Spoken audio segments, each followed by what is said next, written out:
Look, on Leadership Now, I promised never to do commercials, but here we are. Why? Well, I have a new book in the works. It's coming out spring 2026, and I wanted to give you an advance heads up about it. The title, The Future of Work is Gray, and it's kind of a big deal to me because the book dives into the age crisis that's reshaping work as we know it. It's something that I call age debt, but spoiler alert, it does turn into some solution. There's some hope, there's some positive, and that's called the experience dividend. So if your workplace still thinks that age is a liability, well, it's time to retire that mindset. In fact, we might want to retire the word retire. So yeah, I don't do ads. This is a special occasion, and for it, I am willing to go gray. And maybe Grey Goose will sponsor me, not sure. Anyway, spring 2026, the future of work is gray.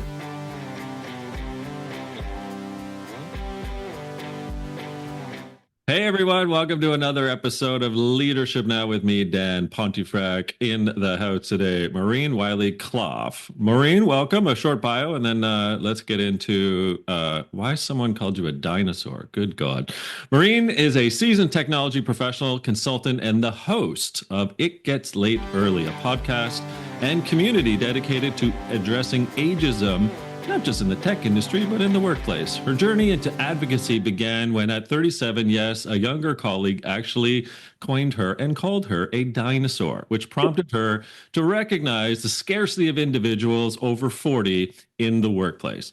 This realization also led her to question the longevity of careers in the sector and tech, et cetera, and the broader systemic issues, of ageism, which I call rageism in the workplace.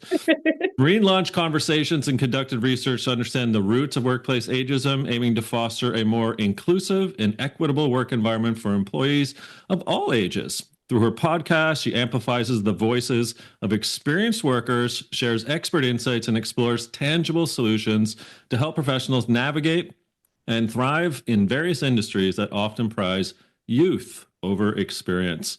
Her efforts have gained widespread recognition, with her insights featured in Wired, Invincible Career, and the Midlife Fulfilled podcast. She's become a leading voice in the growing movement to challenge age discrimination in hiring, retention, and workplace culture. Some of my favorite things these days, my friend, my new friend. So here we are. You're 37. Thanks for joining me today. Back in the day, someone calls you a dinosaur, and you're no longer 37, but it didn't seem to me to be a throwaway comment. So what not necessarily what happened in that day, but was that the sort of the bursting of the dam for Maureen, and then all of a sudden you sort of woke up and said, "Oh my God, am I a dinosaur?"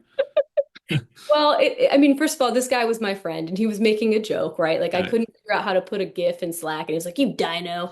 And then I was laughing with him, of course, he didn't mean anything by it. And again, ageism is it's the last socially acceptable ism in our society, and people casually throw ageist jokes around all the time, right? Yeah. But what it did for me was I recognized it, not just in that moment, prior as well, that there was just a dearth of older people in the organizations of which I'd been a part.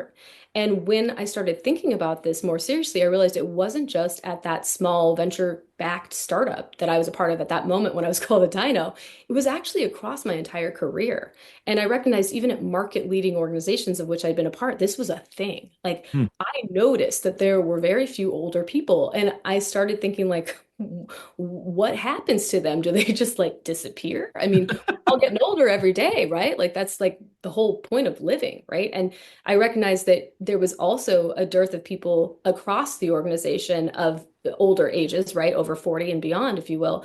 And I realized that they were concentrated sort of at the upper levels of these organizations if they were present at all. And so, Hmm. director, senior director, VP, C-suite and beyond, you might see some older people, but in the sort of lower rank and file, lower rungs on the career ladder, not so much. And I'm like, but wait, there are only so many seats at the table. There are only so many rungs on that career ladder. Like, what happens to people? And so I started having these conversations with my peers, and I was like, "Does anyone else see this? Like, anyone else worried about this?" Turns out I was far from alone, and it just struck me as bizarre that no one was saying this out loud. It's the elephant in the room. It's such a thing that people like proactively in some cases were preparing for it, and they're like, "Oh yeah, I'm squirreling away resources because I know this is coming." And especially in a world where we started talking openly about inclusion, I was like, why is age not part of the equation here? It's actually a protected class. So I really just started doing a ton of research, soul searching, having more conversations. I conducted a survey with people in my network, and I just recognized this is an issue and it needs to be called out. And so I thought, everybody has a podcast, why not me? So let's do it.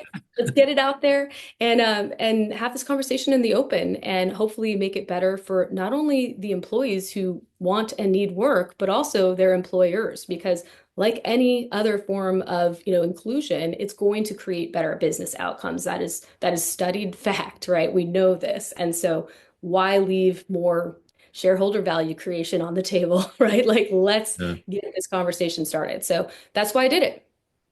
So we can get into other industries, but let's just hone in on tech just for a second here. And tech seems to, at least with my work and certainly in the public domain, almost prize itself on being a meritocracy. Yet older workers seem to be marginalized, and so this notion of, as you say, finding older workers, like where did they go after the age of 40? And so whether that's we are kind of RTOing them, Mhm. meaning, let's hope that they quit because we've returned to office, whether that's the Quiet layoffs that have layoffs. been almost pervasive throughout the tech industry. There's an irony alert that I'm getting at here. Wanted your opinion on. So is it a meritocracy, sorry, that we're being ironic about in tech? And how does that relate, I suppose, right, to what culture is, what's happening inside of the tech industry itself with older workers in its crosshairs? I mean, meritocracy on its face means like that you have experience that grants you the permission to, achieve, right? So it's Yeah. actually hilarious to me that it's a meritocracy that they're trying to achieve, and yet someone with more experience is cast out. That like literally does not make any sense. Yeah. It's completely contradictory as a concept. Not only that, but like the very tech platforms that we use today were actually created by older people. Like, come on, let's this is absurd. So tech's insistence on youth and interest in the fountain of youth and new, fresh, young, I'm using all these, well, hungry and rock star ninja, all these terms that they use that are really coded language for young. It's, I think, rooted in the concept of these essentially stereotypes that people have about older people, that they're stuck in their ways, that they can't innovate, that they don't want to change, that they can't adapt quickly to new technology. These are all stereotypes that aren't Mhm. actually true. They've been proven false. And this is something that is ingrained in people's minds. And the reality is, we are all ageist, basically. I mean, the World Health Organization says that 1 out of every 2 of us is ageist. I think half those people are lying because we're all a little bit ageist. And why? It's no one's fault. It's because we've been getting these messages since essentially birth that getting older is worse. And it's not anyone. So I like to start this conversation out by saying, like, I'm not blaming, these people necessarily for being ageist. I think the people who should know better and, do better are those who've had the education about it, especially when it comes to hiring and, not having age discrimination in your organization. Like that's pretty bad if you do that. But in general, I think people don't even recognize that this is wrong. It's so ingrained and we have so much internalized ageism. But it's something that it's a tough nut to crack because we have all been fed these messages and because we do bring our authentic selves to work, right? And so we show up with all of our biases and Yeah. we bring those to the workplace. And of course, even if your organization has the best, most ironclad anti-discrimination policies, you're still dealing with people at the end of the day. And they all have their own perspectives, and those are going to come out despite any sort of policy, right? So it's really important that we get this education and awareness out there, like to a person. It's not just like a company policy that's just written, right? It's performative.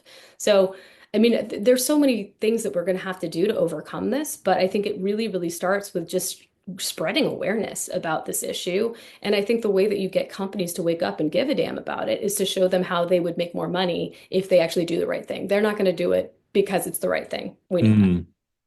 So, not to get in whether DEI is a thing or not, this isn't the argument. Well, my curiosity for you is when it comes to age as potentially discriminatory, do you believe that it's purposefully done, i.e., age bias, or do you think as well that it's just oversight in certain situations where the sort of systemic ingrained of what it is to age. It's like, oh yeah, yeah, Dan lost his keys again. He's 53.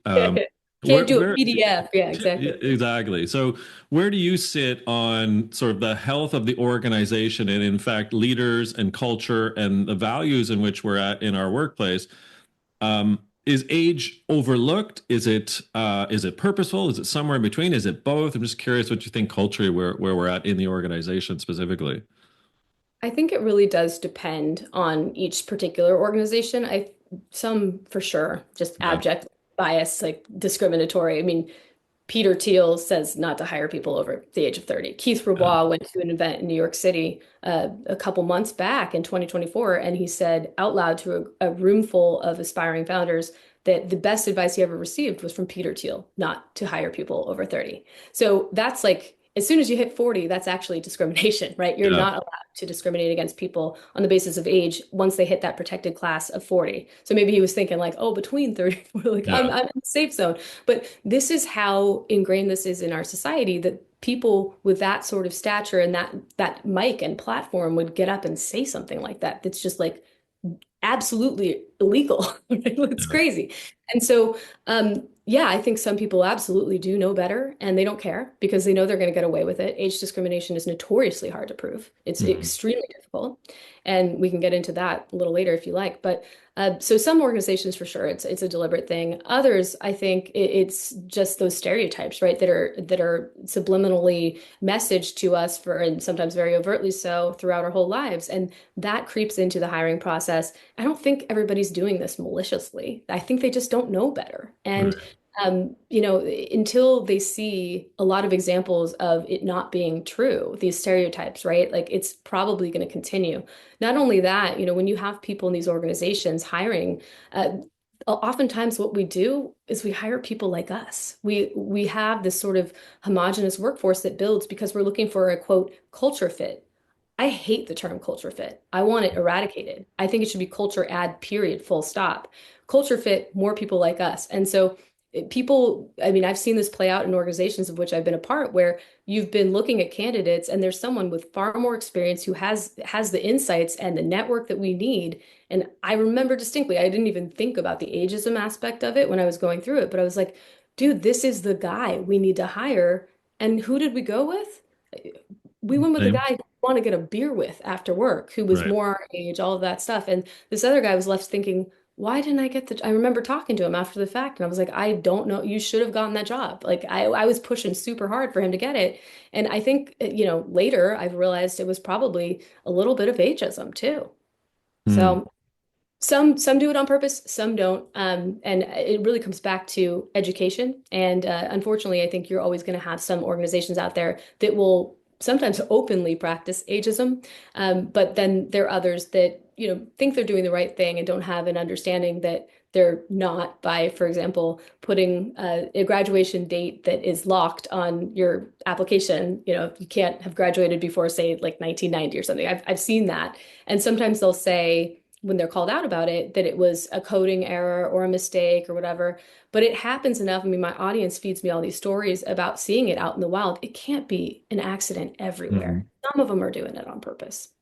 So I mean, it's a terrible example, but it's a good example that highlights a tactical, practical situation in which ageism is found, is demonstrated. Do you have other examples where you've seen undeniable ageism, whether it was on purpose or not?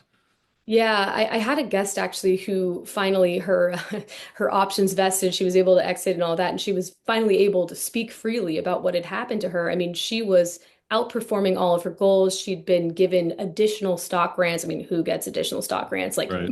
unsolicited, just like unprompted. Here you go, Yeah. you're killing it. And then she was actually called into a room at the age of 42. Her direct report was about 15 years younger than she was. And this person who'd been flown in specifically to fire her said, we just want fresh blood in your seat. Hmm. So, I mean, I don't know what else that could be, right? Like that's pretty overt. And she was 42 and she knew it was ageism. And, she went to every top lawyer around and they were like, sorry, sweetie, if you want to get another job in your life in Silicon Valley, you're going to have to let this one go. Ugh. That is the reality. So people are silenced. There's a chilling effect because it's so difficult to win these cases, even when it's something so direct like that. So it's really it's awful. Well, there's a bit of irony, isn't there, right, Maureen? Because what we have are a couple of things happening. We have what I call sort of the demographic tsunami or the demographic apocalypse, Right. meaning we're good news, right? We're living longer. Yeah. And so that means that, some of us would like to work longer. And whether that means we need to because we haven't saved enough or that we're really good at it, we'd like to work longer. But the flip side on the other end of the age debt, as I call it, is that organizations are growing older because there's not perhaps as many younger workers from a talent pools perspective to come through, the proverbial career ladder. We're literally shifting the demographics, whether it's America, Canada, the G7, from what has kind of been known as a bell. More like to a light bulb. So it's really thin in the bottom and it's fatter at the top. Yeah. So, okay, long story short, we're not getting younger. Mm. G7 countries are getting, quote, older. So if the irony is that we're living longer, wouldn't we want to be, in your opinion, I'm guessing this is the question for you, demonstrating intergenerational cultures and ways in which to actually find the goodness and the commonality and the collaboration between people who might be young, middle age, and older? Yeah, I mean, that's absolutely the way to go. And it blows my mind that more organizations don't see this right now. I mean, the wave is here. Like you said, it's building, we're on it. It's about to topple over. I mean, I don't necessarily love the pejorative term of tsunami, but like, I mean, Yeah. it is happening really quickly. And it is a big swell. And it's funny, it's like no one wants to work anymore, and yet no one can find a job. Like, what's going on with this talent situation? And my gut tells me there are so many qualified applicants that are just going missed. They're just not Yeah. seen. I think quite so many of them might be in that older demographic. But the reality is, if companies want to fill jobs that they need filled, beyond outsourcing to the robot overlords that we have and whatnot, we need to be employing older workers. And if you don't make your company somewhere where they want to be, you're not going to get them. And Mm. right now, we don't have an employees market, to put it lightly, but these things shift, right? And at some point, we will be more as the job seeker and the employee in the driver's seat. And so companies, we're watching you. Like, we see what you're doing, and if you don't demonstrate that you actually care about your employees of all ages and provide growth opportunities for people along the way, we're not going to want to work for you, right? Like, Yeah. it's just the reality. Mentorship is something that is so critical, and poor Gen Z has gotten so little of it by virtue of being a part of the demographic and the generation that's been hit so badly with COVID, making Mhm. so many of the workplace sort of organizational, even just fortuitous interchanges, like Yeah. that's not been their way. And so they're getting a bad rep for not knowing how to be, quote, professional. There've been some surveys that have come out on this, and it's like organizations have not helped at all. And I think through my own personal career and how much I gleaned by being, shoulder to shoulder with people in the office who'd been there and who could show me the ropes. And like, honestly, my heart breaks for people who haven't had that, because how should they know? It's not like our universities set them up for that either. Yeah. So Really. um, it's wild. But the companies that get the value of intergenerational collaboration and actually expressly make it a good place to be for people across generations, they're going to win. Mm. Well, that's another really good example that you brought up, which is something that might be missed out on with a lack of older workers, wisdom workers, sometimes I call them, right, is sort of the Gen Z and the intergenerational mentoring that can occur from someone who's been around, seen things, and how that transference of tacit knowledge can be a very explicit piece of knowledge that's transferred to someone who's Gen Z, let's say. That's a wonderful example of what we might be missing out on organizationally if we are not tendering and taking care of an experienced intergenerational workforce, which includes older workers. Do you see other Absolutely. examples? Are there other ways in which we might, like organizations might be missing out if they don't actually employ wisdom workers, as I say? A quick aside on that, I want to point out mentorship is bidirectional. So you Yeah, can good. just as much from someone in a different generation who is of the younger sort than you. For Yeah. example, I have a 28-year-old Gen Z male coach who helps me extraordinarily. I'm a 42-year-old millennial mom, so my mentor is younger. So just want to point that out. But to your point, to your question rather of what other, sorry, actually, let me, I'm like, I lost your question. Please remind me what you asked. But just are there other examples where we miss out on sort of wisdom older workers in the Yeah. workforce, right? That can help out others. Yeah, absolutely. I mean, I think when you have experienced workers, they're the people who can see around corners. They can see problems Yeah. before they surface. They can tell you what to do and what not to do. They can share their experience, and that's all incredibly valuable. I can't understand why companies don't get that. If we don't understand our history and where we've come from, we're going to repeat the same mistakes that we did in the past. And it's just it's very basic logic to me that you would want this. And when you have someone, perhaps who's newly out of college or entering their career after, some sort of pivot from somewhere else, they bring with them a different perspective. And when you fuse those two things together, guess what? The outcomes are better, right? And again, this isn't rocket science, which is why I don't understand how it's not just common practice. I think perhaps one of the reasons why it's not is that it's hard. It's hard to get generations to collaborate and to speak to one another. They've grown up under different sort of norms, maybe with different sorts of tools to connect with one another. I mean, it can be as simple as, well, I only use Slack and well, I'm an email person, right? Yeah. I picked up the phone and forever. And, LinkedIn did a study last year that said some crazy percentage of people of two differing generations, I believe it was like boomers and Gen Z, that they hadn't spoken to someone in that generation like a year or something ridiculous. And so what are we missing, guys? I mean, there's so much to be gained by just putting us together, right? And sharing ideas and helping one another get better. And that also comes to mind when you think about people who are fresh out of school, who are maybe getting the most, I guess you could argue, up-to-date skills and tech knowledge and whatnot. Bring them into the organization, pair them up with someone who's been there, done that, and perhaps built the very internet we're working on. Who knows, right? Like bring that together and you're going to have the best outcomes possible. Duh. By the way, I also have a reverse mentor, as I call it, a Oh, 26-year-old Gen Z that keeps me wise. And I am the love it. father of a 21, 19, and 17-year-old as well. So I'm immersed in, as we say in Canada, Gen Z, but yes, in Gen Zs.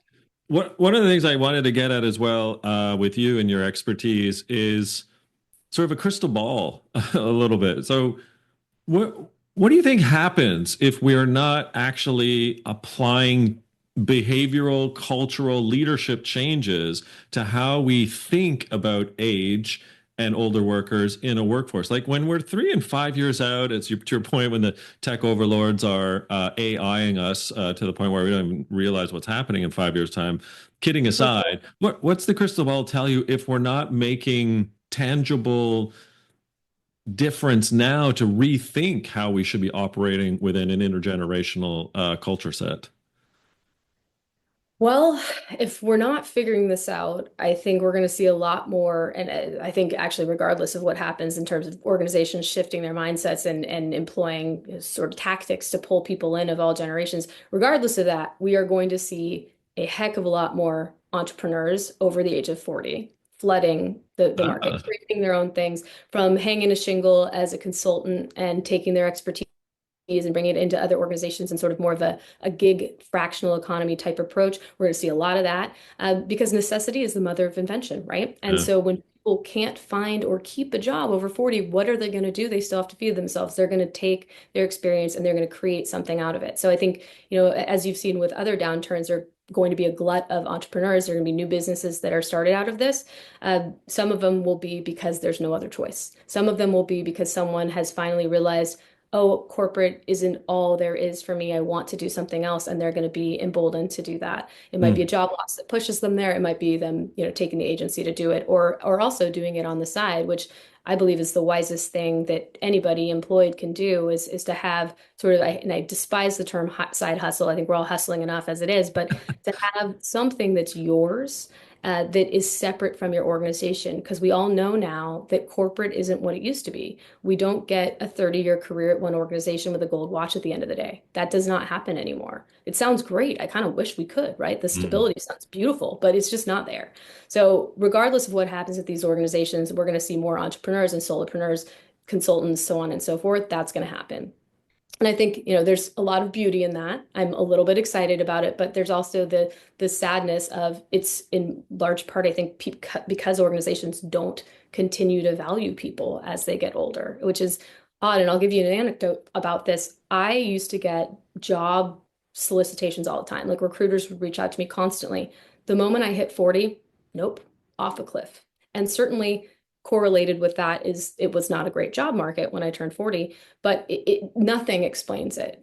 I Mm. mean, there's definitely some relationship with the date of my birth and the drop off in interest from recruiters. But what's also interesting is there was an uptick in these sort of inbound inquiries about my experience in terms of these small consulting projects. So people would reach out to me for consulting, but I was no longer FTE appropriate. And Yeah, I was right. like, explain that to me. So that is something that really, I think, illuminates what's going on. And I'm far from alone on that. I've asked many people and they've seen the same thing, which is fascinating. But It's because Maureen, you'd cost too much. There's the exactly, benefits, right? I right. mean, you're gonna have higher level of RSUs. I mean, you're gonna be slower. Like, Yeah, come on. They exactly. It's really- all Yeah, those yeah, things. yeah, But again, if you value appropriately the intergenerational collaboration that would be there, the knowledge that would be there to help avoid potential pitfalls and whatnot, like the outcomes that would be happening, because a consultant is different. You're not a part of the team, yeah, and they can take the advice or leave it. If you're on the team, it's just a different beast, and they don't value that the way they should. They also make a lot of presumptions about what you would take in terms of salary and whatnot. And the reality is, like, people's goals change over time. You might not care about your salary as much. Maybe you've saved a lot and you're in your 50s and you're like, you know what, I want to take this role because this company mission really excites me, or there's growth potential, or whatever it is, right? Maybe it's an in-person job and it's near your house. Who knows, right? There's so many different things that come into it. And companies don't think about it in that nuanced fashion, and it means that they miss out on that talent, and that's a miss, right? yeah. Okay, two questions to go. You've been generous with your time. So the penultimate one here is, even if it's unlikely, what's the one change you'd like to see now that actually helps this particular file? Hmm. I mean, the first one, I guess, is education. And Mhm. the fact is, that's not really there. I mean, the last study, which probably needs to be updated, but the last study was done by PwC on this, and 92% of organizations fail to include age as something that they track, right? Which is fascinating too, because as an applicant, I so frequently, because I'm not looking for work now, but I so frequently just go and see what it's like to be a Yeah. job applicant. So I understand what people are going through. And so frequently you will see on these applications this often voluntary, and if it's not, there's a problem, but voluntary disclosure about your age, right? Like they ask if you are a part of, what maybe your college graduation date, your birth date, et cetera, that's asked. That's legal to ask, except for in certain states like Colorado, where you're not allowed to do that. But which I think, by the way, is a great thing, and we should probably do it elsewhere. But it really starts at the level of education. And when you look at some of the recent surveys that have gone out, I mean, there was one that was published in the Financial Times recently. Nearly 50% of recruiters surveyed said that 57 was, quote, too old to hire. And that's the recruiters. That's the people on the HR team. They're the people who should know better. So I was shocked by that because another survey, and granted they were different surveys, but the other survey that I read said that 42% of hiring managers were ageist, and that was against younger and older candidates both. That made more sense to me because hiring managers are just the average person, right? They haven't necessarily gone through the training. So that really underscored to me that we have a huge miss in terms of education at these organizations. So we need to start there. Organizations need to learn. And again, I want to double down on this. It is so important that we frame it up in the right way. Otherwise, no one's going to listen. So these organizations, it's not just like a anti-harassment training or something like that. It's actually how do you make your teams perform better so that you can make more money? And so you Trojan horse the message in that way. Amazing. Okay, last one before we find out more about you and your work and the podcast. When I was doing my reconnaissance and research on you, I came across a podcast, and you were pretty prescient in a film that was about to come out called The Substance with Demi Moore. And you had pointed out how basically it was a film that was putting the screws to ageism and sexism, but also kind of putting the screws to the examination on the topics of, like it being a horror movie, it being a social commentary, and it being kind of a cinematic artistry example. And here she's won a bunch of awards and comes right out and says, basically, screw you. Stop thinking about age. Like it's called art, or it's a career, or it's a profession. So I was curious to get your personal thoughts, having been prescient that a film was coming out as such, and now here we are in award season, and she's crushing it. Your personal commentary on the film, and I suppose where society is at now. She is really killing it. I'm so impressed, and her speeches are beyond inspirational. I really hope she nabs that Oscar because I can only imagine like the soaring speech she's Mhm. going to give, which will be very galvanizing for all of us. So I guess thanks for calling me prescient. It's not every day I hear that. That's sweet. But I did have an inkling that this was going to be a part of the cultural conversation that would make its way to the mainstream. And that's why I was so heartened to see this film made. And ageism is the one ism that does touch everyone, and there's like a perverse beauty in that, but it does specifically get women like really, really badly. Like, let's be real. Yeah, And it starts earlier for women too. And probably the only more ageist industry than tech, I would imagine, is Hollywood, right? Hollywood modeling and that sort of thing. And Demi's work. I mean, the film itself is like literally about ageism in the workplace, which yeah. is so cool, right? Like to have a film call that out. It was Demi was playing hilariously. She's 62. She played a 50-year-old in the film who was approaching her 50th birthday, and the executives at her organization were going to, she was a star on an exercise channel, and she was going to be replaced by a younger woman, and she caught wind of this because she overheard her superior talking about it.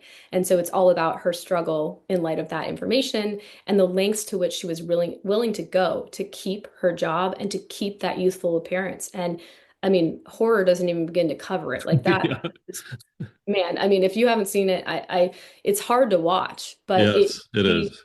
it's such a great social commentary. And I will say, I think they maybe were a little gratuitous with the violence, but it was beautifully done, like artistic. I mean, most of her scenes are just Demi by herself, and there's this Uh, one scene where she's in front of a mirror and she's starting to look and examine her face, which has changed because, of course, it has, because we get older, and it shows her just kind of wiping the makeup off her face in this violent way. It was so, I mean, it touched me deeply because, as a woman, we're told that that's our value. hmm. It's a really important film, and I am starting to see an increase in main characters on films and in TV shows that are middle-aged and older women, and it is exceptional. Like we are the main characters in our own lives, and our stories need to be told. And we're standing up and we're saying it's time and enough already. And so I'm hugely heartened by what I'm seeing. I think, Hollywood, if you can see it, you can be it, right? Like it's something that really does filter down into our society at large. And so I imagine there's going to be an impact based on these conversations being had at that level. So I'm grateful for it, and I think we'll see more of it. Well, in that vein, a shout out to another Canadian of mine, a fellow Canadian, and one Vancouver Islander up island, Pamela Anderson, who also is leading a trailblazing light towards that new way of thinking about how one, whether you're female or male, has to look as you age. Yeah, The Last Showgirl. It's on my Exactly. list of films, so I can't wait to see that. Yeah. Okay, Maureen Wiley Clough, this has been so cool. Thanks so much for taking the time. Where can people find out more about you and your awesome podcast? Oh, thank you. You can go to itgetslateearly.com, or you can also find me on LinkedIn, and my handle is Maureen, Maureen W. Clough, Clough. Amazing. Well, thanks so much. I can't wait to do this again, and we'll make sure that the show notes have all the links to your LinkedIn profile as well as the It Gets Late Early podcast. So, Maureen Wiley Clough, thank you so much for this episode, and great to call you now a new friend. Yay, thank you so much, Dan. I appreciate being here. All right, folks. Thanks for listening or watching another episode of Leadership Now. Today, the one and only Maureen Wiley Clough.